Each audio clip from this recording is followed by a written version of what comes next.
سلام، امیدوارم که حالتون خوب باشه. امروز میخوام 7 تا کلمه بهتون یاد بدم که میتونین جایگزین کلمه سی بکنین و خیلی حرفه‌ای‌تر و قشنگتر صحبت بکنین. این 7 تا کلمه در اصل خودشون معنای خاصی دارن، ولی میشه جایگزینشون کرد برای کلمه سی. خب، اولین کلمه‌ای که من در نظر گرفتم چرتو هست به معنای قطعاً.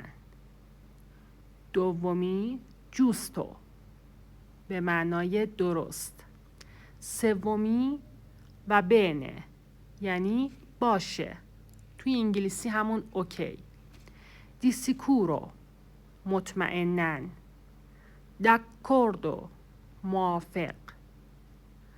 کلمه ششم اسولوتامنته یعنی کاملاً. و کلمه آخر ماو سیمادای.